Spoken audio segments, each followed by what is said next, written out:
श्राप है, अभिशाप है, तू श्राप है, अभिशाप है, अभिशाप है। नहीं, मैं श्राप नहीं हूँ, श्राप नहीं हूँ मैं, अभिशाप नहीं, मैं खास हूँ, खास हूँ मैं सबकी चाहती हूँ, मैं अभिशाप नहीं हूँ।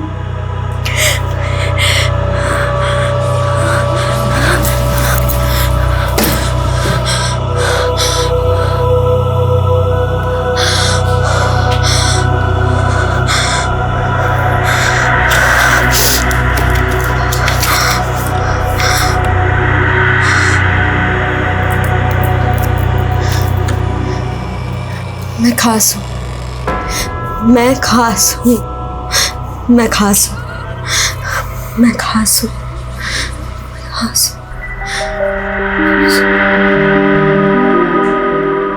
ये ट्रॉफी मैं अपनी स्वर्गवासी माँ को समर्पित करना चाहती हूँ, क्योंकि उन्हीं की प्रेरणा से तो माँ मैं जीत गई। मैं सपने देखती हूँ अपना ये विश्वास जिंदा रखने के लिए कि मेरे सपने अभी भी जिंदा हैं। काश मेरी माँ भी जिंदा होती। पता है मेरी माँ मुझसे क्या बोलती थी? माया, औरत की चोटी में उसके 3 संसार होते हैं, प्रेम, प्रतिज्ञा और पति। पर मेरा प्रेम भी अजब और पति भी, और प्रतिज्ञा तो उससे भी गजब। मेरा संसार तो मुझे 8वें अजूबे जैसा लगता है। न जाने ऊपर वाले की क्या माया है, और ऊपर से मेरा नाम भी माया है।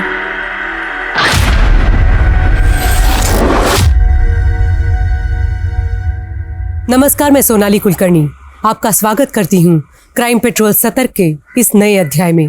सपनों पर कोई प्राइस टैग नहीं होता, फिर भी इस दुनिया में सपने बेचे जाते हैं, और बेचते समय ये जताया जाता है कि ये फ्री का माल है, चाहे जितना ले लो, आपको इसकी कोई कीमत चुकानी नहीं होगी। लेकिन जब आंखें खुलती है तो पता चलता है कि लोग अपनी पूंजी गंवा चुके होते हैं, अपना कीमती समय गंवा चुके होते हैं, यहाँ तक अपनी जान भी गंवा चुके होते हैं।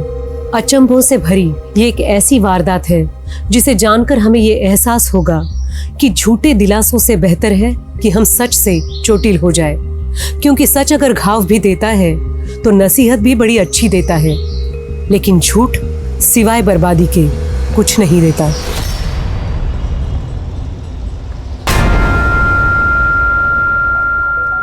ब्रिज जी, आप बस कीजिए ना। है क्या? मेरी वीडियो में अपनी आवाज रिकॉर्ड क्यों की? मैं यहाँ कमर तोड़ रहा हूँ और तू है क्या? वो ब्रिज जी, मुझे लगा कि लोग आपका ये वीडियो देखेंगे तो खिल्ली उड़ाएंगे। अरे बेवकूफ, खिल्ली उड़ाने पे लाइक मिलता है, मुझे जिगजैग पे स्टार बनना है। लेकिन ब्रिज जी, जब लोग आपको निकम्मा, बेरोजगार बोलते हैं तो मुझे बिल्कुल भी अच्छा नहीं लगता। इसलिए मैंने आपके लिए एक नौकरी ढूंढी है। क्या नौकरी? ये फालतू की नौकरी वोकरी नहीं करनी। अरे तुम कमा रही हो ना, मुझे जिगजैग पे फोकस करने दो बस। लेकिन ब्रिज जी, मेरी नौकरी ऐसी है ना कि मुझे छुट्टी नहीं मिलती, इस वजह से मैं अपने मायके भी नहीं जा पा रही हूँ। हाँ, तुम मायके को भूल जाओ, अब यहीं रहे और कमा बस। ब्रिज बहू, अरे ये क्या नोटंकी लगा रखी है? अरे हम साथ साथ क्या पूरा मोहल्ले इकट्ठा करोगे? खेत से आए हैं, थोड़ा आराम करने दो। इस घर में है ना किसी को कला की कदर नहीं है, सारा का सारा मूड खराब कर दिया। नहीं बनानी मुझे वीडियो।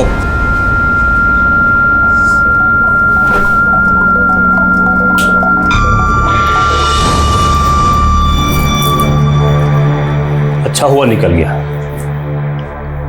बहू अब तुम भी आराम कर लो, उसका तो कोई भरोसा नहीं है, वो आए या नहीं भी आए।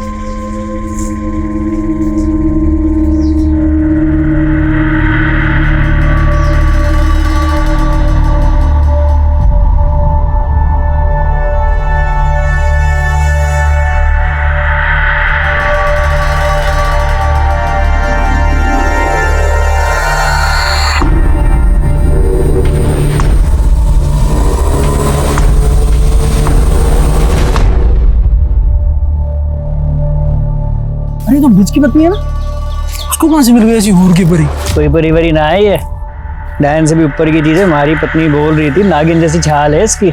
अच्छा, हाँ फिर तो पत्नी के रूप में अभिशाप ले आया ब्रिज अपना है। और क्या।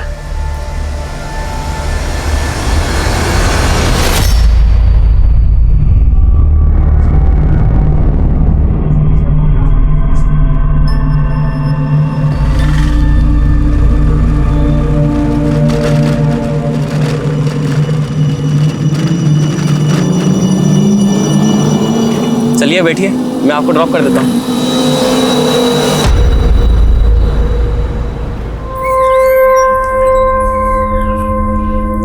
दीनू, कितनी बार बोला है तुम्हें प्याज थोड़ा छोटा छोटा काटा करो? हर बार समझाना पड़ेगा क्या? मैं भी ना गुड मॉर्निंग भी नहीं बोला और सीधा डांट दिया। आगे से ध्यान रखना। Good morning. जी madam, good morning. Good morning Maya ji, कैसे हैं आप? अरे हमने गुड मॉर्निंग बोला और आपने हमें जवाब भी नहीं दिया। हाँ? देखिए, मुझे आपसे कोई बात नहीं करनी है। नंदा दीदी को बोल दिया था मैंने। अरे नंदा दीदी तो गई, अब हमारे ही ऑर्डर चलेगा यहाँ पर। करी पकड़ो, आज ये बनेगा।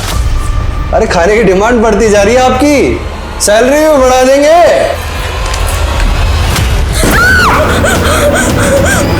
क्या हुआ मैडम? मैडम वहां पे किसी कटी हुई उंगली है।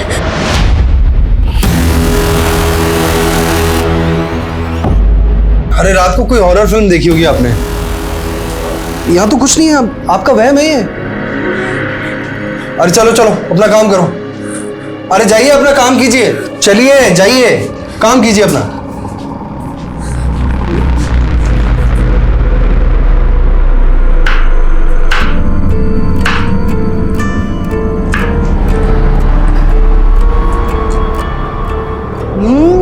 बहुत टेस्टी है माया, तुमने तो बिल्कुल 5 स्टार के होटल के शेफ जैसी डिश बनाई है। Very good, keep it up. दीदी, हाँ, ये आपके गले पे क्या हुआ? कुछ नहीं, तू जा काम कर अपना।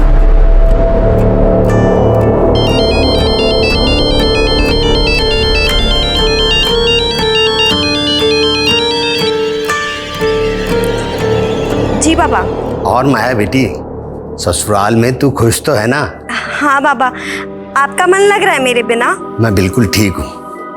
वो 15 दिन बाद तीज है। अब तेरा कोई भाई तो है नहीं, इसलिए नेक शगुन लेके मुझे ही तेरे ससुराल आना पड़ेगा। इस बहाने तुझसे मिलना भी हो जाएगा। ठीक है बाबा, मैं इंतजार करूंगी। अपना ध्यान रखना। तू भी अपना ख्याल रखना। नागिन मैया की, नागिन मैया की, नागिन मैया की, नागिन मैया की, नागिन मैया की, नागिन मैया की, नागिन मैया की, नागिन मैया की, नागिन मैया की। भाऊजी, भाऊजी प्रणाम। जीते रहो बेटा। पर ये सब क्या हो रहा है? जोहरी सोने का दाम पूछ रहा है। अरे साक्षात नागिन मैया के जन्मदाता हैं आप तो। नागिन मैया? हाँ बाबूजी, नागिन मैया। मैं तो खुद गर्व महसूस कर रहा हूँ कि मेरी बीवी माया नागलोक की देवी है। देवी। क्या बात कर रहे हो दामाद जी? अरे ये बताओ कि माया कहाँ है? 2 दिन पहले ही नागलोक चली गई है। संदेश जी अब और मजाक मत कीजिए, ये बताइए कि माया कहाँ है? अब आप उसे वापस नहीं देख पाओगे। तुम दोनों ने क्या किया है माया के साथ? बोलते हो या पुलिस को बुलाए? अरे पुलिस, अरे बाबूजी, अरे हकीम जी, बाबूजी, हेलो, अरे पुलिस। बाबूजी, अरे रुक जाइए बाबूजी। नागिन मैया की जय, नागिन मैया की। आइए सर, देखिए सर, मेरी बेटी का फोटो लगाकर पता नहीं क्या पागल कर रहे। पता नहीं मेरी बेटी। क्या नौटंकी है ये? माया कहाँ है? अब इनको भरोसा ही नहीं हो रहा तो कैसे समझाए? मेरी बीवी नागिन है और वो नागलोक को चली गई है साहब। 10 सेकंड के अंदर अगर सच नहीं 10 बोला, सेकंड क्या, 10 जन्म में भी सच नहीं बदल सकता। मेरी बहू नागिन है। अरे गुप्ता जी, मिश्रा जी, आप बताइए ना। नागलोक जी, जिससे पूछताछ करनी है हम करेंगे, और तुम दोनों से भी। लेके चलो इनको। अरे आपको सांप लगेगा बाबूजी, अरे आपको सांप लगेगा, आप परेशान कर रहे सभी हैं। लोग यहाँ मौजूद हैं, सबसे सख्ती से पूछताछ करो। कोई भरोसा नहीं है, इन लोगों ने माया के साथ कुछ कर दिया। घर के अंदर देखते हैं, आइए। पूरे घर की तलाशी लो। सर,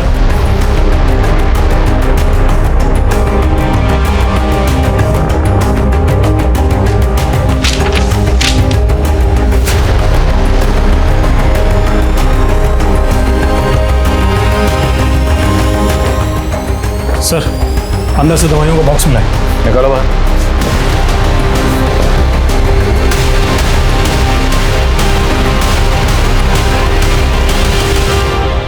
इस घर में आपकी बेटी, उसके पति और ससुर के अलावा और कौन रहता है?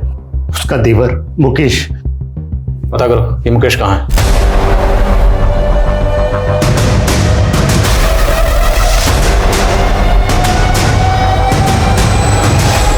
तू भी शामिल था ना अपने भाई के साथ इस नौटंकी में? बोलो, तुम तीनों ने मिलकर क्या किया माया के साथ? साहब हमें कुछ नहीं मालूम साहब, और मुकेश तो 10-12 दिन पहले से ही बाहर था साहब। हाँ साहब, मुकेश को तो पता भी नहीं है कि उसके पीछे से यहाँ क्या क्या चमत्कार हो रहे हैं साहब। बकवास नहीं, अगर सच नहीं बोलोगे ना तो खाल उधेड़ देंगे। साहब सच में हमें कुछ नहीं मालूम साहब। साहब उसमें पहले से ही नागिन के लक्षण थे साहब। कैसे लक्षण बे? साहब उसके हाथों में ना वो दाग थे, जैसे सांप की खाल में होते हैं ना साहब। हमने तो चरम रोग समझ के उसको वैद्य को दिखाया, लेकिन उसने बताया कि वो रोग है, वो लाइलाज है साहब। इस वजह से माया को हमारे मोहल्ले में तिरस्कार सहना पड़ा साहब। कोई परिवारी ना है ये, डायन से भी ऊपर की चीज है। हमारी पत्नी बोल रही थी नागिन जैसी छाल है इसकी। अच्छा, हाँ फिर तो पत्नी के रूप में अभिशाप ले आया, बेचपना है। और क्या। चरम रोग की बात साहब सब जगह फैल गई, और फिर मोनी बाबा आए। मोनी बाबा? हाँ साहब, मोनी बाबा की महानता को यहाँ सब जानते हैं साहब। अभी 1 सप्ताह पहले यहाँ आए थे साहब। नागिन मैया दर्शन दीजिए। मोनी बाबा, बाबा प्रणाम। प्रणाम। नागिन मैया, जय हो नागिन मैया, जय हो नागिन मैया, धन्य हो नागिन मैया। ये सब मूर्ख लोग हैं जो आपका अपमान कर रहे हैं। बाबा, ये आप क्या बोल रहे हैं बाबा? चुप कर अधर्मी, तू और तेरा बेटा ही नहीं, तेरे पड़ोसी भी इस पाप में भागीदार हैं। इनके हाथ पे ये तेजस्वी चिन्ह देख रहे हो तुम सब, ये नागलोक की देवी है, नागलोक की देवी है ये, नागिन मैया की जय। फिर बाबा पूजा सत्कार के लिए लेकर के गए, और फिर सबको दिव्य स्वरूप के दर्शन दिए उन्होंने। नागिन मैया की जय, नागिन मैया की जय, नागिन मैया की जय, नागिन मैया की जय। तुम लोगों ने जो भी नौटंकी की, लेकिन माया कहाँ चली गई? साहब मैंने 2 रात पहले उसको कमरे में छोड़ा था। भाई विराजी, और कल से सिर्फ सुबह के 9 बजे से लेकर के रात के 9 बजे तक आपके दर्शन होंगे, जब तक आप आराम कीजिए। जय हो नागिन मैया की, जय हो जय हो जय हो। फिर जब सुबह देखा तो वो वहां नहीं थी साहब। फिर हमने मोनी बाबा से संपर्क साधा, तो बाबा ने बताया कि माया तो नागलोक चली गई है साहब। इनका नागलोक का भूत उतारो जरा। सर माया के पड़ोसी तो उसके पति और ससुर की तरह ही बातें कर रहे हैं। उल्टा वो तो कह रहे हैं कि वो माया का अच्छे से ख्याल रखते थे, क्योंकि माया फैमिली के अंदर इकलौती ब्रेड अर्नर थी। तो माया कहीं जॉब करती थी? हाँ सर वो होटल ड्रीम स्टार के अंदर शेफ थी। और माया का देवर मुकेश, उसके बारे में कुछ पता चला? सर लोग बाग कह रहे हैं कि जब से नागलोक का ड्रामा शुरू हुआ है तब से मुकेश दिखा ही नहीं। पता करो इस मुकेश के गायब होने के पीछे क्या राज है। और ये मौनी बाबा, सारा अंधविश्वास इस मौनी बाबा का फैलाया हुआ है। इसकी कुंडली भी खंगालनी पड़ेगी। Yes sir. कम। मैंने ब्रिज का मोबाइल चेक किया, वो जिगजॉग मोबाइल ऐप पर अपने बहुत सारे वीडियोस डाला करता था। कुछ वीडियोस तो नागिन मैया के ही थे। ये देखिए सर, इसको काफी सारे लाइक्स और व्यूज मिले। कहीं ब्रिज जिगजॉग पे फेमस होने के लिए तो ये खुराफात नहीं कर रहा। इसके बाकी सोशल मीडिया अकाउंट भी खंगालो। सर मैं नागिन की बात नहीं करूंगा, नेवले की बात करूंगा। नेवला नागिन का दुश्मन, और हमें ये अच्छी तरीके से पता है कि कौन सा नेवला नागिन को गायब किया है, और जल्दी ही हम उसका नाम पब्लिक करेंगे। तो जानने के लिए बने रहिए हमारे चैनल अतरंगी छोकरा पर। लाइक एंड सब्सक्राइब करना ना भूलो। दिखा अभी देखना, इस वीडियो पर 1 मिलियन व्यूज और 1 लाख लाइक ना आए तब कहना मेरी जान। क्यों नहीं मुन्ना भैया, आप तो छा जाओगे। अपलोड कर फटाफट।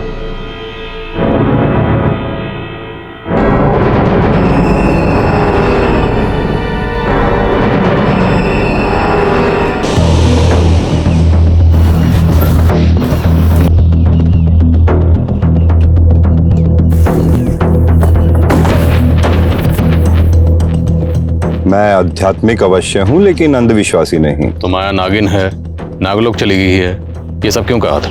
मैं उस नारी की मदद करना चाहता था और वो स्वयं यहाँ मदद के लिए आई थी। बाबा जी, अभिशाप बोल बोल कर लोगों ने मेरा जीना मुश्किल कर दिया है। मेरे पति और ससुर को भी यही लगता है कि मैं शापित हूँ। बाबा जी, मेरी मदद कीजिए ना। लोग उस बेचारी का अपमान ना करें, इसलिए मैंने लोगों से कहा कि उनके हाथों पे ये किसी दिव्य रहस्य का चिन्ह भी तो हो सकता है, और लोगों ने उसे नागिन मैया बना दिया। इसके अलावा मैंने कुछ नहीं किया। आपने कुछ नहीं किया तो माया गायब क्यों हुई है? कहाँ है माया? माया के गायब होने से मैं खुद हैरान हूँ, लेकिन मेरा इस अपराध से कोई लेना देना नहीं।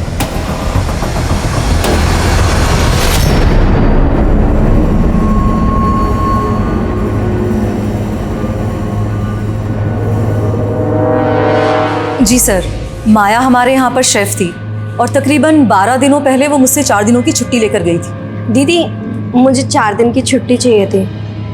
माया, तू तो जानती ना तेरी यहाँ पर कितनी डिमांड है। अच्छा, 4 दिन बाद पक्का काम पर आ जाना। हाँ ठीक है दीदी। ठीक है। वो दीदी, मुझे कुछ एडवांस मिल सकता है? सर, माया मुझसे 1 महीने का एडवांस लेकर गई थी। फिर कुछ दिनों के बाद सुनने में आया कि वो नागिन बन गई है। सर, मुझे तो कुछ समझ ही नहीं आया कि आखिर ये माजरा क्या है। क्या माया के होटल के किसी भी स्टाफ के साथ में कोई दुश्मनी थी? किसी के साथ में कोई झगड़ा हुआ था? नहीं सर, ऐसा कुछ भी नहीं था। Thank you.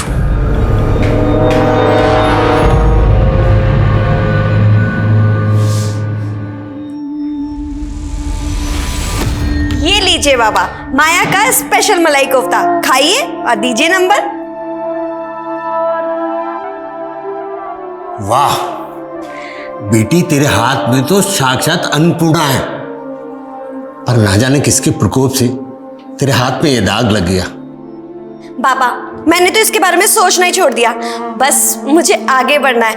आप मुझे हैदराबाद। माया, तुझे कितनी बार बोला है, तेरी जबान पर हैदराबाद का नाम नहीं आना चाहिए। मुझे तेरी शादी करनी है बस। कल को ये दाग बढ़ गया तो लड़का ढूंढना मुश्किल हो जाएगा।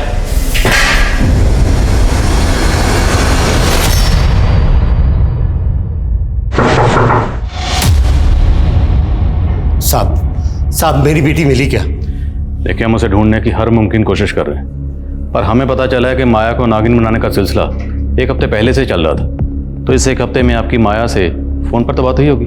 मेरी तो माया से 10 दिन पहले फोन पे बात हुई थी, और उस दिन तीज पर जाने से पहले मैंने फोन लगाया तो उसका फोन बंद था। सोचा था उससे जाकर मिल लूं, लेकिन वहां तो। अच्छा, माया ने कभी आपसे अपने ससुर या पति के बारे में कुछ बताया कि उनका बर्ताव कैसा था? उसने उनकी कभी निंदा नहीं की, लेकिन अब वो लोग मुझे ठीक नहीं लग रहे। माया और ब्रिज की शादी 9 महीने पहले हुई थी, तो शादी से पहले माया का किसी लड़के के साथ कोई प्रेम संबंध? अरे नहीं साहब, माया तो बहुत सुशील और संस्कारी लड़की है। अच्छा, मौनी बाबा ने हमें बताया कि माया खुद उनसे मदद मांगने आई थी। क्या माया भी इस तरह की बातों में यकीन रखती थी? नहीं साहब, माया तो पूजा पाठ ना के बराबर करती थी। ये सब उनकी झूठी कहानी। पक्का मेरी बेटी के खिलाफ कोई बड़ी साजिश रची गई है। इतने दिनों से कहाँ गया वो तुम? चल क्या रहा है ये सब? हाँ, और हो कहाँ? हमारे बगैर दिल नहीं लग रहा तुम्हारा। बकवास बंद करो और सच सच बताओ मुझे, कहीं तुमने माया को? नहीं, उस जहरीले नागिन के जहर से थोड़ी मरना हमको। मैंने अपने पिछले वीडियो में जिस नेवले का जिक्र किया उसको संशोधित करते हुए अभी मैं गिद्ध की बात कर रहा हूँ। सर, ये मुन्ना जिगजॉग ऐप पर ब्रिज का कॉम्पिटिटर है। दोनों में जिगजॉग से लेकर सोशल मीडिया के स्टेटस तक हमेशा जंग छिड़ी रहती है कि कौन किससे बेहतर है। लेकिन ये किस नेवले गिद्ध की बात कर रहा है? ये कोई इंसान है जिसने माया को गायब किया, या फिर कोई इस तरह का कांड करके सोशल मीडिया पर हीरो बन रहा है? अगर इस तरह के वीडियो वायरल होते रहे तो अंधविश्वास और फैलेगा। साइबर सेल से कॉन्टैक्ट करो, उनसे कहो कि इस तरह के वीडियो वायरल करने वालों पर तुरंत कार्रवाई करें और मुन्ना को उठाकर लाओ। Okay sir. माया के ससुराल में जो कफ सिरप की बॉटल्स मिली थी, उसकी जांच में पता चला है कि उसमें काफी मात्रा में। ये तो एक ऐसी ड्रग है जो बैन है, और लोग गैर कानूनी तरीके से इसका इस्तेमाल नशे के तौर पर करते हैं। बोलो, ये ड्रग्स तुम लोग कौन से पातालोक में सप्लाई करते थे? साहब, वो कप सिरप तो मेरे भाई मुकेश की है साहब। वो दवा सप्लाई का बिजनेस करता है ना साहब। क्या है इसमें? कुछ नहीं बाबू, खांसी की दवाई है। मुझे भी कल से थोड़ी खांसी चल रही है, मैं पी लूं क्या? अगर इसको पी लिया ना तो सीधे ऊपर पहुंच जाओगे। अच्छा, ऐसा क्या है इसमें? कहीं तू गैर कानूनी धंधा तो नहीं कर रहा? साहब, अगर मेरा बस चलता ना तो मैं मुकेश को हमेशा के लिए घर से बाहर निकाल देता साहब, लेकिन उसको गायब कर दिया ताकि तुम लोगों के कान पर पर्दा पड़ा रहे। नहीं साहब। मुकेश कहाँ है बोलो? साहब सच में हमें कुछ नहीं मालूम साहब। सब पता चल जाएगा, थोड़ी धुलाई और करेंगे। विशाल साहब मेरी पूरी बात तो सुन लीजिए। तो बोल, किस नेवले और गिद्ध की बात कर रहा था तू अपने वीडियोस में? साहब वो वीडियो तो मैंने ऐसे ही डाला था ताकि हमारी वीडियो पे ज्यादा से ज्यादा लाइक और ज्यादा से ज्यादा व्यूज आ सके। तेरा ब्रिज के साथ में 36 का आंकड़ा था, कहीं उससे जल के तो तूने उसकी बीवी को? नहीं साहब, मैंने कुछ नहीं किया साहब, मेरा कोई 36 का आंकड़ा नहीं था उसके साथ में, बल्कि ब्रिज और मुकेश जो उसका भाई है उन दोनों के बीच में 36 का आंकड़ा था। सोने पे सुहागा तो ये था सर कि मुकेश ने अपने भाभी के चक्कर में प्रेम कुमार जैसे आदमी से पंगा ले लिया। प्रेम कुमार? नहीं तो क्या? अगर मेरी भाभी पे गलत नहीं डाला ना तो कहाँ डालूंगा? क्या कर रहा है? ये प्रेम कुमार कौन है? बड़ा बिजनेसमैन और एक नंबर का चमड़ी खोर है। उसको लगता था कि ब्रिज नपुंसक है तो उसकी बीवी को पटा लेगा। ब्रिज नपुंसक? हाँ, उसने सिर्फ माया से नाम के लिए शादी की थी, बाकी प्रेम लीला तो दोनों देवर भाभी के बीच में चल रही थी।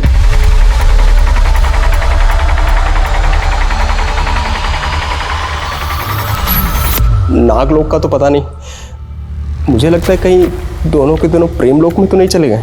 ये पता लगाने का काम हमारा है, समझा?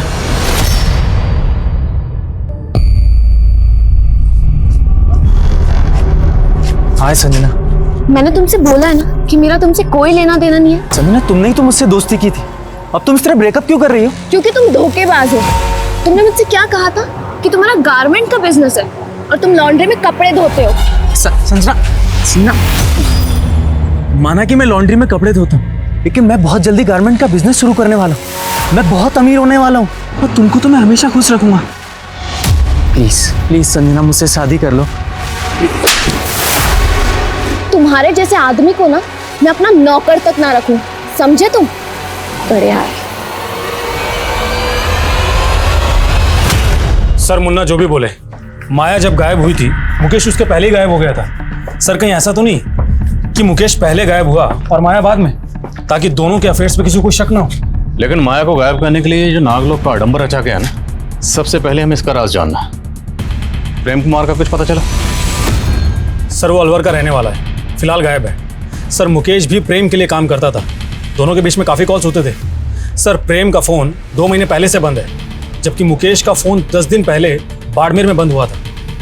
ये तो इंटरनेशनल बॉर्डर एरिया है, तो क्या पड़ोसी मुल्क से ड्रग्स लाकर ये लोग ड्रग्स को यहाँ सप्लाई करते हैं?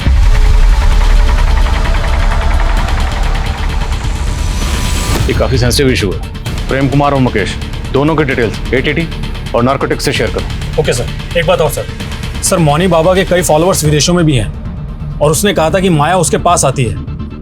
सर मुझे तो लग रहा है कि ये माया अपनी मर्जी से गायब हुई होगी।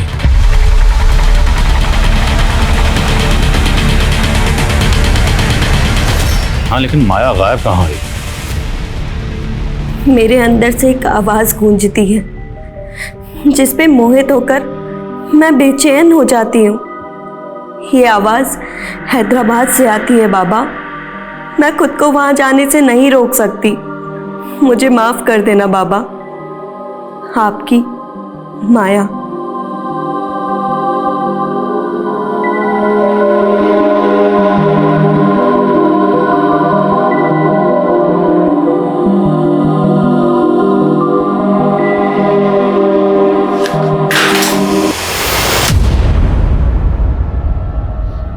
भाग कर जा रही थी। चल तुझे मैं बताता हूं। चल चल चल।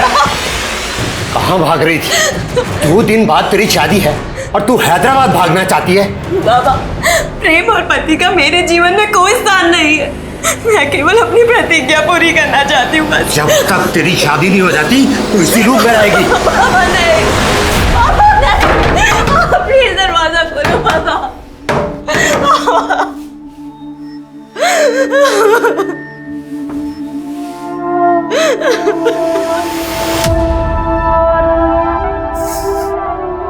हैदराबाद हैदराबाद बोलते हो तो ये कौन से नागलोक में चली गई? अगर तू नागिन का अवतार थी तो मुझे क्यों नहीं बताया? मैं तेरी कभी शादी नहीं होने देता। माया के पिता भ्रमित होकर अब ये सोच रहे थे कि माया नागिन ही होगी या राज कुछ और भी था। माया का पति, ससुर, देवर और प्रेम कुमार ऐसे सस्पेक्ट थे जिनके पीछे पुलिस लगातार लगी हुई थी। मौनी बाबा को इन्वेस्टिगेट करना इतना आसान नहीं था। उसके फॉलोअर्स इतनी बड़ी तादाद में थे कि पुलिस की एक भी चूक इस केस को भयानक रूप दे सकती थी। तो क्या खुद माया ये स्वांग रच के गायब हो सकती थी? पुलिस को इस एंगल में कुछ भी नहीं मिल रहा था। तो आखिर वो कौन से अपराध का लोग था जो एक जीती जागती लड़की को निगल गया था? सर, एंटी नार्कोटिक्स से पता चला है कि प्रेम कुमार बहुत बड़ा ड्रग पैडलर है। सर, एंटी नार्कोटिक सेल वाले पिछले 2 महीने से प्रेम कुमार को ढूंढ रहे हैं। और मुकेश? सर, उनका कहना है कि मुकेश प्रेम कुमार का राइट हैंड है और 3 दिन पहले बाड़मेर में ड्रग्स की बहुत बड़ी खेप भी हुई है। और इस मुकेश का फ़ोन बाड़मेर में बंद हुआ था और उसने आखिरी कॉल किसी आनंद कुमार को किया था। ये आनंद कुमार कौन है, कुछ पता चला? हाँ सर, बाड़मेर पुलिस से मेरी बात हुई है। सर, उन्होंने कहा है कि आनंद कुमार बाड़मेर का एक और बाबा है जो मिर्ची बाबा के नाम से विख्यात है और नागों की पूजा करता है। तो क्या माया को नागिन बनाने की साजिश में ये मिर्ची बाबा भी शामिल है? और पूरे चांसेस हैं कि माया को बाड़मेर में किसी सीक्रेट प्लेस पर बंदी बनाकर रखा गया।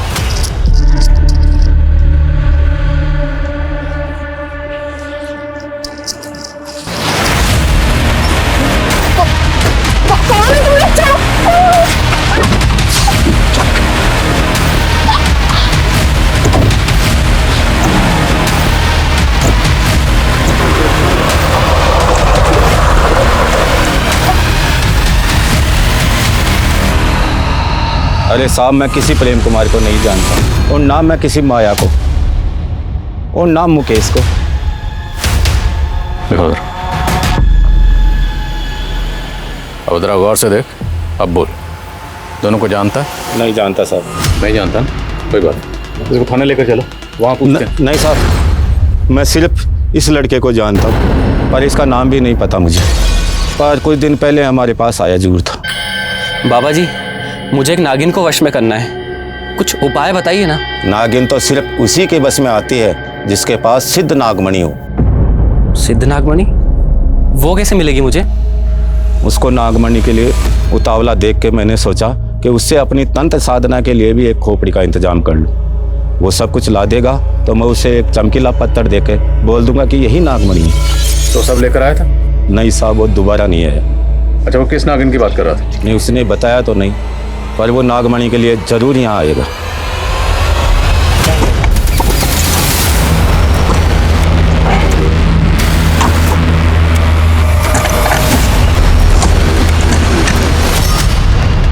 किसी को पता नहीं चलना चाहिए, हम यहाँ पूछताछ के लिए आए थे, लेकिन इस पर नजर रखो, मुकेश यहाँ नागमणि के लिए जरूर आएगा।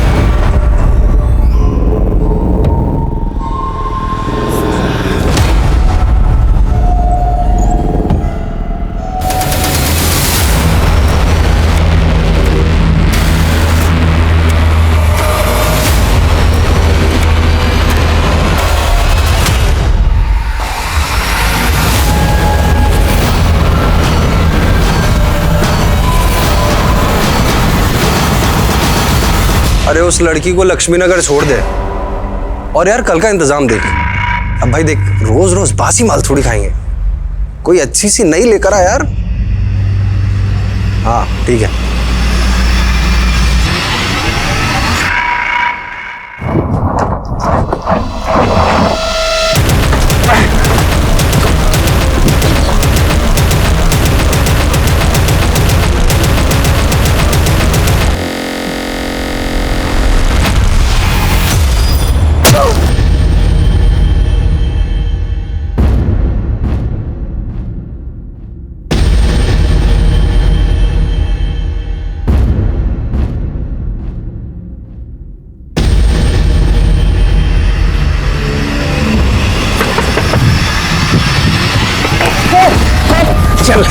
बाबा का प्रसाद अब तुझे खाने मिलेगा।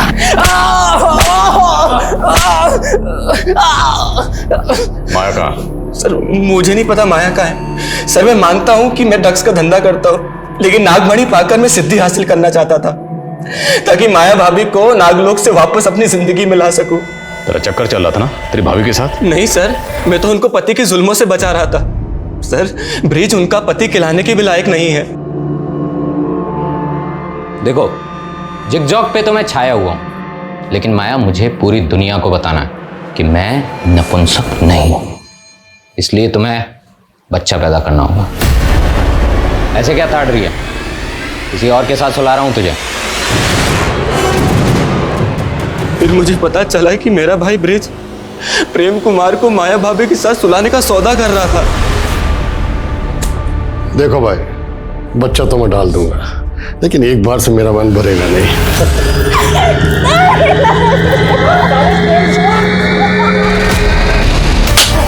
चल चल, अगर मेरी भाभी पे गला नहीं डाला ना तो काट डालूंगा। क्या कर रहा है? ब्रिज ही नहीं सर, मेरा बाप भी एक नंबर का लीचड़ है। हमेशा माया भाभी पे निगाहें टिकाए रखता था। बहू अब तुम भी आराम कर लो, उसका तो कोई भरोसा नहीं है, वो आए या नहीं भी आए। प्लीज छोड़ दीजिए मुझे, ऐसा मत कीजिए। मैं आपके बेटे की पत्नी हूँ, प्लीज छोड़ दीजिए। फिर मुझे उनके नागिन बनने और नागलोक जाने की बात पता चली। तो ये बता, तो वो खोपड़ी कहाँ से लाया था? किसकी कब्र खोदी थी? और प्रेम कुमार कहाँ है? क्योंकि तेरे और उसकी फोन की लोकेशन उसका फोन बंद होने से पहले सेम थी।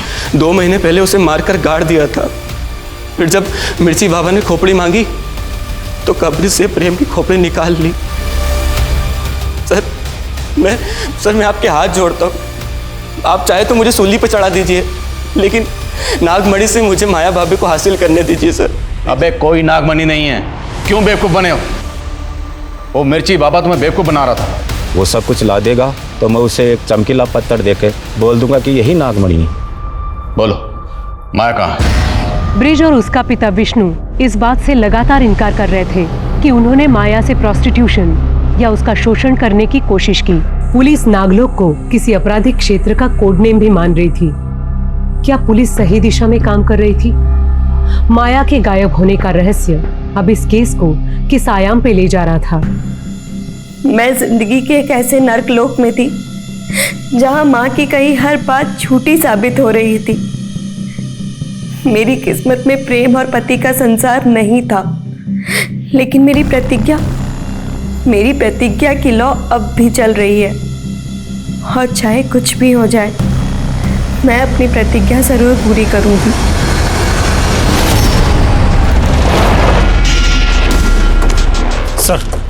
सर आपको भाई एक राहगीर ने इस आदमी की लाश को देखा। सर लाश को देखकर ऐसा लग रहा है कि 1-2 दिन पहले इसका मर्डर हुआ है। कुछ पता चला कौन है? नहीं सर इसकी जेब से ऐसा कुछ भी नहीं मिला है जिससे इसकी पहचान की जा सके। बोलो। सर माया के पिता ने अपने इलाके में अनाउंस किया है कि वो अपने घर को नागिन मैया का मंदिर बना देगा। अब वो भी ये मानने लगा है कि माया नागलोक चली गई है।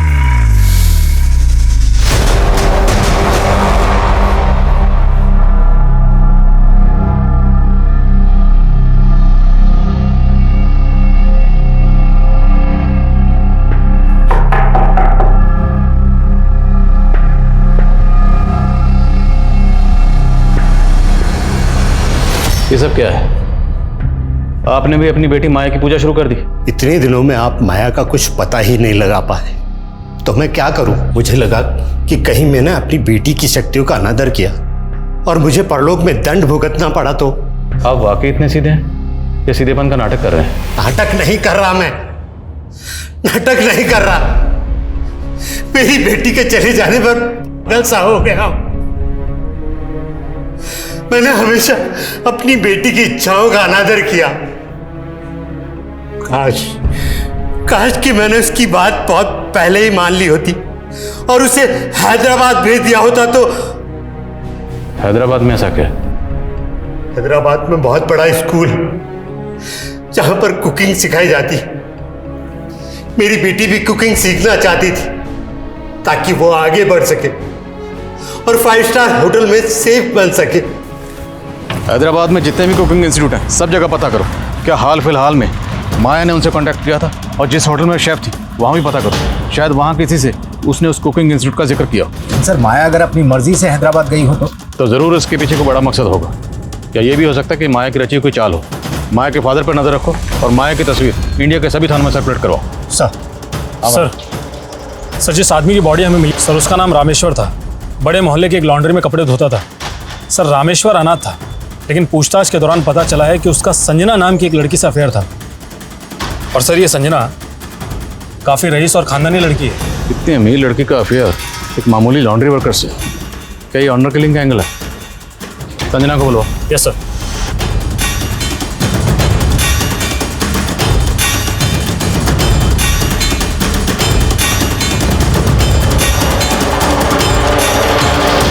सर मेरा और रामेश्वर का कोई अफेयर नहीं था, आपको किसी ने झूठ बोला है।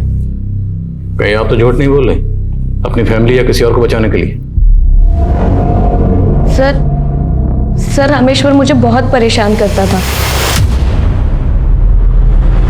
सर। इवन उसने तो मुझे किडनैप भी। कौन? छोड़ो मुझे।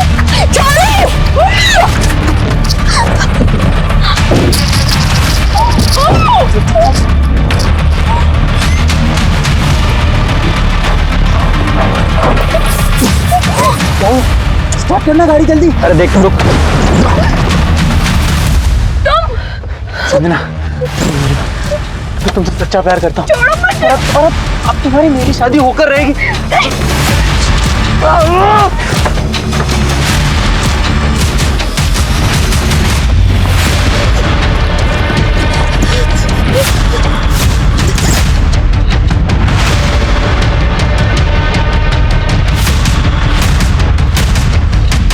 अगर रामेश्वर ने आपको किडनैप किया था तो आपने पुलिस कंप्लेंट क्यों नहीं की? सर मैं बहुत डर गई थी, अगर मेरे घर वालों को पता चलता तो वो भी मुझे ही दोष देते। बोलो। सर मैंने माया के साथ काम करने वाले एक लड़के से पूछताछ की। उसका कहना है कि माया को होटल के किचन में एक दिन औरत की कटी हुई उंगली दिखी थी। तब उसको शक भी हुआ था कि वहां पर किसी का कत्ल हुआ है। What? तो ये उसने पहले क्यों नहीं बताया? सर कह रहा है कि वो बहुत डरा हुआ था। सर मुझे लगता है कि उसका बयान सही है, क्योंकि मैंने मालूम किया होटल के मालिक दिग्विजय के प्रोस्टिट्यूट्स के साथ में संबंध है। हो सकता है माया को उसका कोई राज मालूम हो गया हो।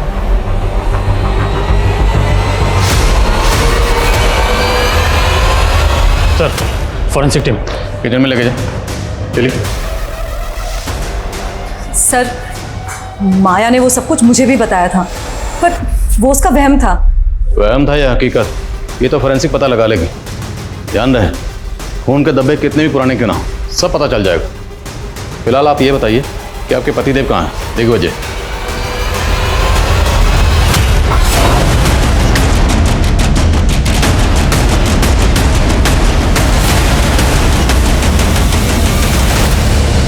तुम लोगों के होटल की किचन में खून के धब्बे मिले, किसका खून है वो? साहब हमारे यहाँ तो नॉनवेज भी बनता है, तो हो सकता है किसी जानवर का खून हो। फॉरेंसिक ने चेक किया, किसी नुक्कड़ के कसाई ने नहीं। इंसान और जानवर का फर्क समझते हैं।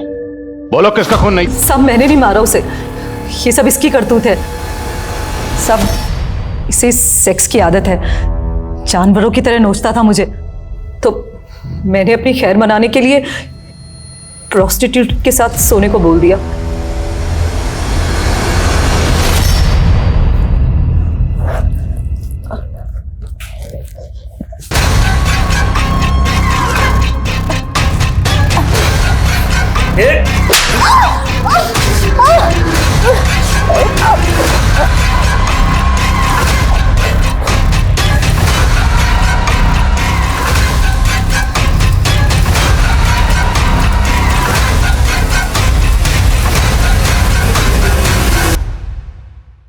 साहब मैंने उस प्रोस्टिट्यूट की बॉडी को काटकर ठिकाने लगा दिया था, लेकिन ना जाने वो उंगली माया ने कैसे देख ली। माया को तुम लोगों के राज का पता चल गया, इसलिए तुम लोगों ने माया को गायब कर दिया। वो तो नाग मैया बन गई थी, फिर हम उसको कैसे गायब कर सकते हैं? सब लोग बोल तो रहे कि वो नागलोक चली गई है।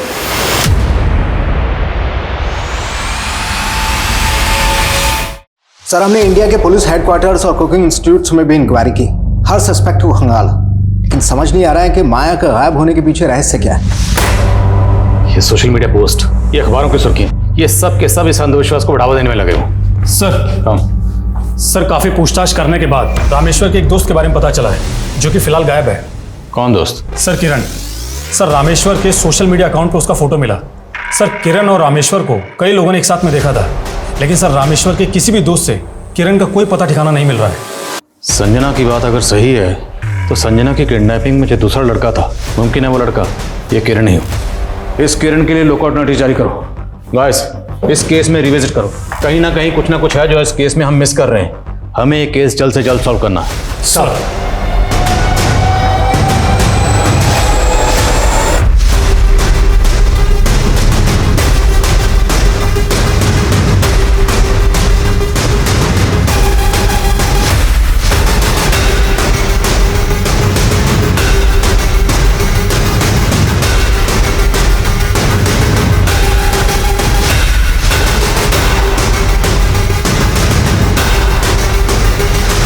सर माया के केस से जुड़ी कोई नई इन्फॉर्मेशन तो नहीं मिली हमें, लेकिन एक दूसरे केस में रामेश्वर के दोस्त किरण के बारे में काफ़ी बातें मालूम चली है। सर ये किरण एक नाटक मंडली चलाया करता था जो कि काफ़ी समय पहले ही बंद हो गई, लेकिन सर इसके एक रिहर्सल रूम के बारे में पता चला जो कि अजमेर में है। हे सागर से वाष्प बन के उड़ते बादल, उनको पहाड़ों तक गमन कराने वाली हवा, हे धरा, हे आकाश, जीवित कर दो उसको।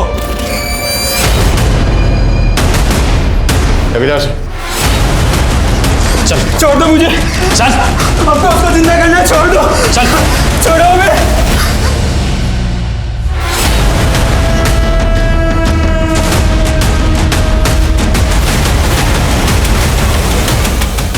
माया, तो माया को कैसे जानता है? मैं माया से उसकी शादी के पहले से प्यार करता हूँ, लेकिन हम कभी एक नहीं हो पाए। फिर एक दिन अचानक से वो मुझे मिली। प्रेम में ये जरूरी नहीं कि प्रेमी मिले, पर मैं इस नियति को नहीं स्वीकार कर पा रही कि मैं 5 स्टार होटल की शेफ नहीं बनी। और मेरी जिंदगी का सबसे बड़ा दुख तो ये है कि लोग मुझे शापित कहते हैं। वो बहुत दुखी थी। उसके पति ने उसका सौदा करना चाहा, लेकिन फिर भी वो मेरे साथ नहीं भागी। फिर उसको सहारा देने के लिए मैंने एक खुरापात की। मैं मोनी बाबा का भक्त था। उसने बोला मैं बहुत बड़ा कलाकार बनूंगा, लेकिन सब झूठ। इसलिए उसका भांडा फोड़ने के लिए मैंने पहले से उसके पापों का वीडियो बना रखा था। किस किस के साथ सोए हो हम सब बता देंगे दुनिया को। मेरी धमकी से डर के उसने माया को नागिन मैया बना दिया ताकि मैं उसके साथ में भाग जाऊं और लोगों को लगे कि वो नागलोक चली गई है। लेकिन जैसे ही वो नागिन बनी, मैं खुद उसकी प्रसिद्धि देखकर चकित रह गया और उसको वहां से भगा लाया।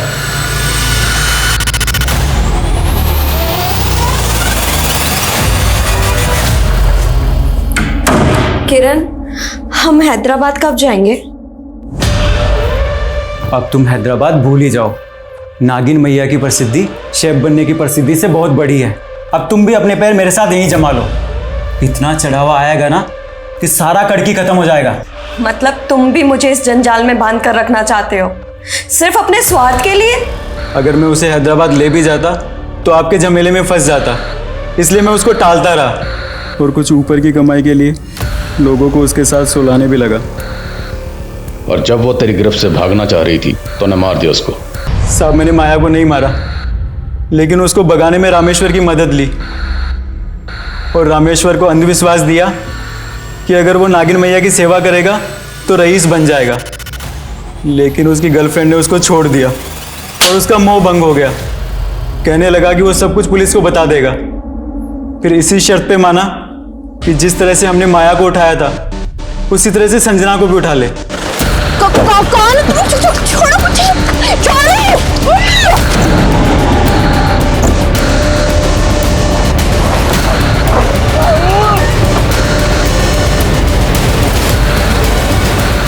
उसकी बेवकूफ़ी की वजह से संजना भाग गई और मैं उसके चक्कर में फंसना नहीं चाहता था। और उसके बाद जब मैं माया को देखने पहुंचा तो मैं फिर से अपना प्रेम नहीं खोना चाहता था और मैं एक ऐसी विद्या पे शोध कर रहा था जिससे मुर्दाओं को फिर से जिंदा किया जा सकता है। मैंने माया को नहीं मारा सर।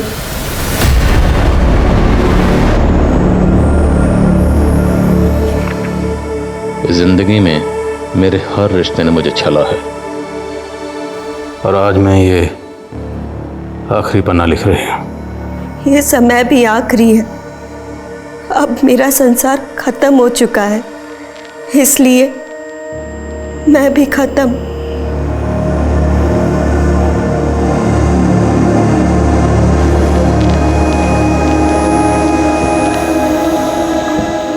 माया की पोस्टमार्टम रिपोर्ट से ये जल्द ही साबित हो गया कि माया ने आत्महत्या की थी।